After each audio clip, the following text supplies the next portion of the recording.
नमस्कार दोस्तों, आज 7 मई 2022 और आप सभी का मेरे चैनल की एक और वीडियो पे स्वागत है। इस वीडियो में मैं ट्रेंड लाइन के बारे में जो एक दो चीजें मैं फॉलो करता हूँ मैं उसके बारे में बात करने वाला हूँ। और मैंने आपसे लास्ट वीडियो में वादा किया था कि अगर अगर उस वीडियो पे 125 लाइक हो जाएंगे तो मैं एक और स्टॉक की वीडियो बनाऊंगा। वो वीडियो मैं कल डाल दूंगा।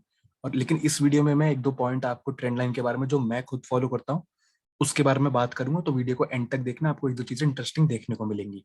अब इससे पहले मैं आज की वीडियो पे आगे बढ़ूँ, मैं आपसे रिक्वेस्ट करता हूँ, अगर अभी तक आपने मेरे चैनल को सब्सक्राइब नहीं किया तो प्लीज इस चैनल को सब्सक्राइब कीजिएगा, इस वीडियो को लाइक कीजिएगा, अपने सुझाव मुझे कमेंट्स में जरूर दीजिएगा।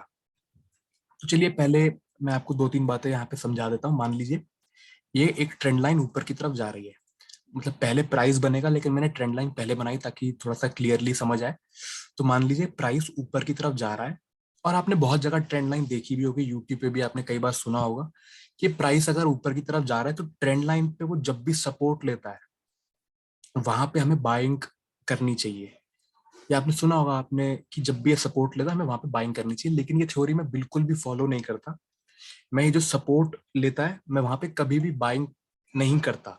मैं आपसे इस वीडियो में सिर्फ उसकी बात करूंगा जो मैं खुद फॉलो करता हूँ, जो मैं फॉलो नहीं करता मैं उसके बारे में आपको नहीं बता सकता। तो ये मैं जब भी यहाँ पे ट्रेड लाइन के पास आता मैं वहां पे बाइंग नहीं करता, मैं यहाँ पे सेलिंग करने की अपॉर्चुनिटी देखता हूँ। अब मान लीजिए मैं सेलिंग करने की अपॉर्चुनिटी इसलिए देखता हूँ क्योंकि ये जब भी इस लेवल को ब्रेक करता है वहां से बहुत फास्ट मूवमेंट देखने को मिलती है। और मैं सपोर्ट पे ट्रेड नहीं करता। मेरे ज्यादातर ट्रेड जो भी होते हैं वो लेवल के ब्रेक होने के बाद होते हैं, ब्रेक आउट पे होते हैं या ब्रेक डाउन पे होते हैं। तो मैं सपोर्ट पे मैक्सिमम ट्रेड नहीं लेता। तो ये जब भी ऊपर की तरफ जाता है मैं यहाँ पे सेलिंग करने की अपॉर्चुनिटी ढूंढता हूँ। और एक चीज आप ध्यान रखिएगा कि ये इसको जितनी बार भी टेस्ट कर रहा है, इस सपोर्ट को प्राइस जितनी बार भी हिट कर रहा है, ये सपोर्ट उतना ही वीक बनता जा रहा है, यानी ट्रेंड लाइन ये जो है वो उतनी वीक बनती जा रही है। अगर ये 3 बार से ज्यादा इसको हिट कर रहा है तो वो बहुत अच्छी बात है, अगर उससे कम हिट कर रहा है तो वो उसको थोड़ा सा अवॉइड हम कर सकते हैं। लेकिन अगर ये 3 4 बार ही हिट करता है तो प्रोबेबिलिटी बहुत ज्यादा होती है कि इसको अगली बार में ब्रेक कर देगा। तो चलिए जो एक दो पॉइंट की मैं आपसे बात कर रहा हूँ मैं उसको आपको बताता हूँ। अब मान लीजिए ये जैसे ही ऊपर जाता है और ये इसी फ्लो में अगर इस ट्रेंड लाइन को ब्रेक करता है तो मैं यहाँ पे सेलिंग नहीं करूंगा, मैं यहाँ पे सेल नहीं करूंगा। अगर ये इसी फ्लो में बिल्कुल सीधा सीधा ब्रेक करता है तो मैं यहाँ पे सेलिंग नहीं करूंगा। क्यों नहीं करूंगा? क्योंकि यहाँ पे बहुत सारे लोग, अब देखिए मैं यहाँ पे सेलिंग का सोच रहा हूँ तो यहाँ पे बहुत सारे लोग बाइंग का भी सोच रहे होंगे। और यहाँ पे बहुत इस एरिया में जब ये ट्रेंड लाइन के पास पहुंचेगा तो बहुत सारे लोग बाइंग करने की कोशिश भी करेंगे। तो हो सकता है मैं यहाँ पे ट्रैप हो जाऊं। तो ये इसी फ्लो में अगर ब्रेक करेगा मैं यहाँ पे सेलिंग नहीं करूंगा। मैं सेलिंग तभी करूंगा अगर ये इस ट्रेंड लाइन के पास आता है और कुछ समय रुकता है, कुछ समय कंसोलिडेट करता है और फिर ब्रेक करता है। तो ये बहुत फास्ट मूवमेंट आपको देके जाएगा, बहुत फास्ट मूवमेंट देके जाएगा। मैं कुछ एग्जांपल भी दिखाऊंगा तो उससे आपको और क्लियर समझ आएगा। तो अगर ये इसी फ्लो में ब्रेक करता है, मैं बार बार रिपीट करता हूँ ताकि आपको थोड़ा सा और इजीली समझ आए, अगर इसी फ्लो में ब्रेक कर देगा डायरेक्ट सीधा सीधा तो मैं यहाँ पे सेलिंग नहीं करूंगा। लेकिन अगर ये यहाँ पे आके कुछ समय बिताता है, जैसे यहाँ पे आया और कुछ समय रुक गया, यहाँ पे कुछ समय कंसोलिडेट किया फिर ब्रेक किया, तो ये बहुत फास्ट मूवमेंट आपको देखे जाता है। तो ये पहला पॉइंट था जो मुझे आपको बताना था। दूसरा पॉइंट मैं आपको ये बता रहा हूँ कि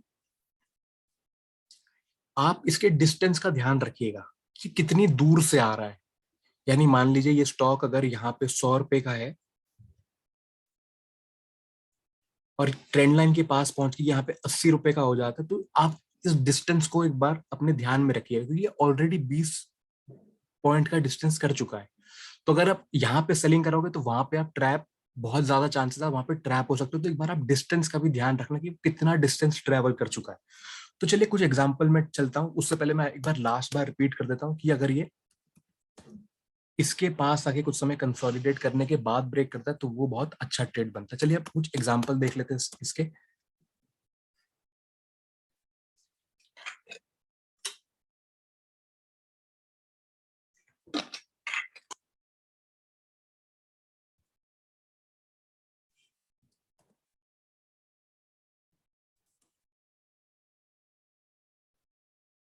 ये रिलायंस का 2 घंटे का चार्ट है और ये जैसे मैं आपसे कह रहा था कि अगर वो कंसोलिडेट करता है, जैसे यहाँ पे आपको दिख रहा है ट्रेंड लाइन फॉलो हो रही है अच्छे से, हमेशा यहाँ पे रिजेक्शन आती है प्राइस में और यहाँ से स्टॉक में थोड़ी गिरावट आती है। लेकिन यहाँ पे जैसे मैंने आपसे कहा था कि अगर वो ट्रेंड लाइंस को ब्रेक करने से पहले कुछ समय यहाँ पे बिताए,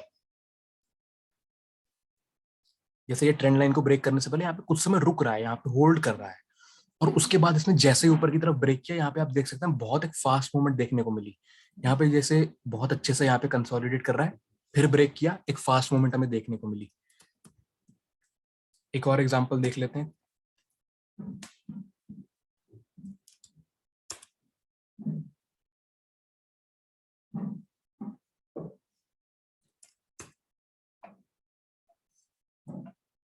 ये कोफोर्ज का 1 आवर का चार्ट है। अब ये देखिए यहाँ पे भी ट्रेंड लाइन बहुत अच्छे तरीके से फॉलो हो रही है। ये कंटिन्यूस ट्रेंड लाइन पे सपोर्ट लेके ऊपर जा रहा है, लेकिन यहाँ पे ये, अब जैसे मैंने कहा था कि डिस्टेंस का आप थोड़ा सा ध्यान रखना, तो ये यहाँ पे लगभग 5,700 से नीचे आ रहा है और ये आ चुका है 5,200 के आसपास। सॉरी 5,000, हाँ 5,200 के आसपास आ रहा है। तो अगर ये इसी फ्लो में ब्रेक करेगा तो हम यहाँ पे ट्रैप हो सकते हैं। लेकिन यहाँ पे आप देख रहे हैं इसने कुछ समय यहाँ पे बिताया, यहाँ पे एक छोटी सी रेंज बनाई और उसने इसको जैसे ही ब्रेक किया, यहाँ पे आप देख सकते हैं बहुत फास्ट मूवमेंट देखने को मिली हमें कोफोर्ज में भी। एक एग्जांपल हम और देखते हैं सन फार्मा का।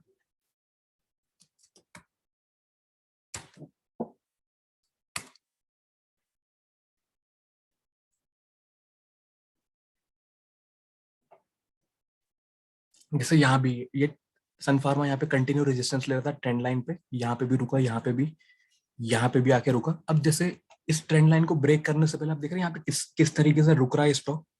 यहाँ पे रुक रहा है, छोटी सी इसने रेंज बनाई और इसने जैसे ही ब्रेक किया ये 830 से सीधा 880 के भी ऊपर पहुंच गया। बहुत फास्ट मूवमेंट मिलती है जब भी ये फॉलो होता है।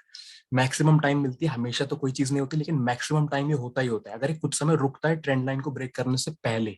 अब ये स्टॉक ऊपर की तरफ जा रहा है, अगर ये वाली ट्रेंड लाइन होती ऊपर की तरफ जाती हुई तब भी हो, ये तब भी उसमें भी एप्लीकेबल है, और अगर नीचे आती हुई ट्रेंड लाइन है तो ये उसमें भी एप्लीकेबल है।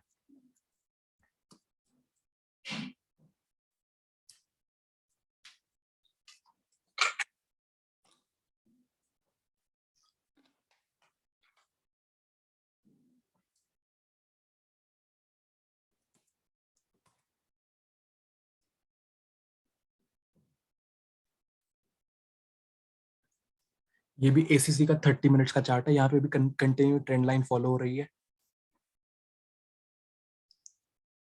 और आपने देखा यहाँ पे इसने ब्रेक करने से पहले यहाँ पे कुछ समय बिताया और जैसे ही इसको ऊपर की तरफ ब्रेक किया, देखिए बहुत फास्ट मूवमेंट मिली। यहाँ पे 3 से 4 कैंडल में बहुत अच्छा मूवमेंट हमें यहाँ पे मिल गया। तो ये रुकता है ट्रेंड लाइन ब्रेक करने से पहले तो बहुत फास्ट मूवमेंट मिलती है। एक और चार्ट हम देख लेते हैं इसका। चलिए, जो मैंने आपसे कहा था कि वो डिस्टेंस का ध्यान रखना, उसके भी हम एक दो एग्जांपल देख लेते हैं। यहाँ पे मैंने निफ्टी आईटी का चार्ट आपके सामने लगा लिया है, 30 मिनट का चार्ट है और ये भी कंटिन्यूस ट्रेंड लाइन को अच्छे से फॉलो कर रहा है। अब ये इतने दूर से इसने इसको ब्रेक नहीं किया, ये थोड़ा सा पास से इसने ब्रेक किया। अगर मान लीजिए बहुत ऊपर से आके इसी फ्लो में ब्रेक करता तब हम इसको एक बार छोड़ दें, लेकिन इसने पास में से इसने ब्रेक किया तो ये चल जाएगा, इसमें कोई प्रॉब्लम नहीं, क्योंकि इतना दूर से नहीं ब्रेक कर रहा है, यहाँ पे पास से ब्रेक कर रहा है तो ये चल जाएगा। एक एग्जांपल मैं आपको और दिखाता हूँ बजाज फिनसर्व में।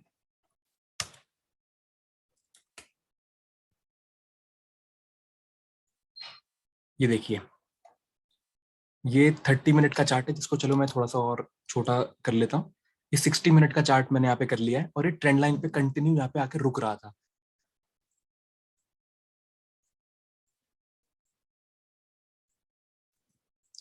अब देखिए, ये बहुत इंटरेस्टिंग रहेगा, इसको इसको ध्यान से देखना। यहाँ पे देखने लगभग 16,000 के लेवल से ये पहुंच गया 17,200 के आसपास, यानी 1,200 पॉइंट की यहाँ पे मूवमेंट मिल गई, तो बहुत बड़ी मूवमेंट है। तो जब तक ये यहाँ पे कुछ समय रुकेगा नहीं, जैसे यहाँ पे रुका कुछ समय, जब तक ये यहाँ पे कुछ समय रुकेगा नहीं या फिर एक रिट्रेसमेंट नहीं देगा, यानी यहाँ से अगर ये छोटी सी रिट्रेसमेंट देने के बाद ब्रेक करेगा तब भी चल जाएगा। और अगर ये कुछ समय यहाँ पे बिताता है, जैसे यहाँ पे इसने भी कुछ समय रुका है ये, तब भी चल जाएगा। ये देखिए, यहाँ पे ब्रेक करने से पहले यहाँ पे कुछ समय इसने कितना, 1 2 3 4 5 6 7 घंटे बिताए, तो ये भी, और उसके बाद इसने जैसी मूवमेंट दी बहुत फास्ट मूवमेंट ऊपर की तरफ देखने को मिली। चलिए एक एक मैं एग्जांपल आपको दिखाता हूँ जो आपको अवॉइड करना है। जैसे यहाँ पे बजाज फाइनेंस का चार्ट है और ये बजाज फाइनेंस का चार्ट है। अब ये भी यहाँ पे कंटिन्यू रेजिस्टेंस ले रहा था ट्रेंड लाइन पे, लेकिन आप यहाँ पे देखिएगा, यहाँ पे ये सीधा सीधा चलता आ रहा है 6,800 से 7200 के पास से पहुंच गया और ये यहाँ पे रुका नहीं और इसने सीधा ब्रेक कर दिया।